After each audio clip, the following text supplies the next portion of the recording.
Lo spessore della stoffa, in genere si arriva sino a 12-13 strati. Se ne mette due nel tallone perché faccia da tacco e uno in mezzo, che ci rimanga un po' uno scavo qua a mo' di piede.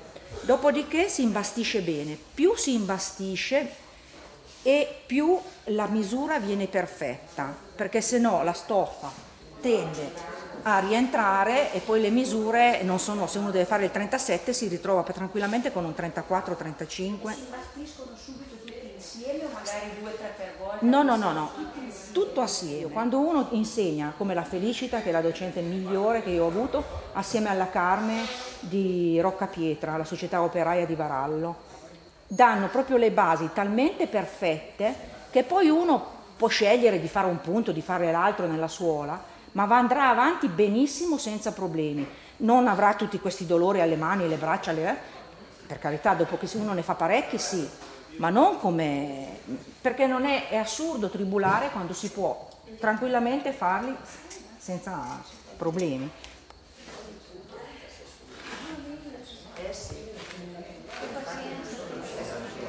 E un punto dietro l'altro si parte. Allora, si può partire in diverse maniere. Se si fa di questo sistema, si fa una si dice facciamo la che è la strada. Quindi si parte su, si già fa il giro e ci si ferma lì e si va avanti con una metà.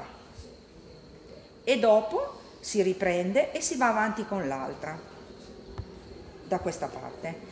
Invece se facciamo il metodo della Valsesia, che è arrotondato, si parte da qua, si fa rotondo e si gira sempre in tondo e si chiude nel centro.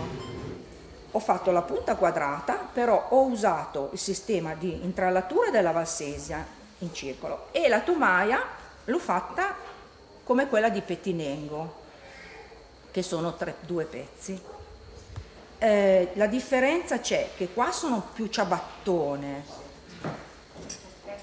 qua sono più raffinate e la differenza si nota in quello. Una volta che si è intrallata la suola, di qualunque tipo che uno voglia farlo, si deve prendere un martello o una pietra e si batte.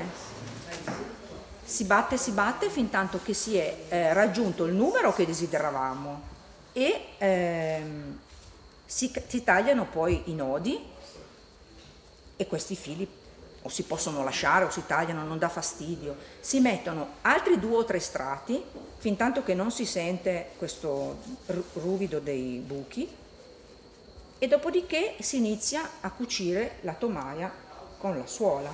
Si deve inchiodare questo alla suola, si mettono dei chiodi un po' più lunghi sotto e poi 2 o 3 sulla tomaia e qui si cuce in questo sistema, ci si siede ovviamente, si mette in mezzo così e con i 2 aghi uno va a sinistra e l'altro va a destra, ci si incrocia come fanno i calzolai.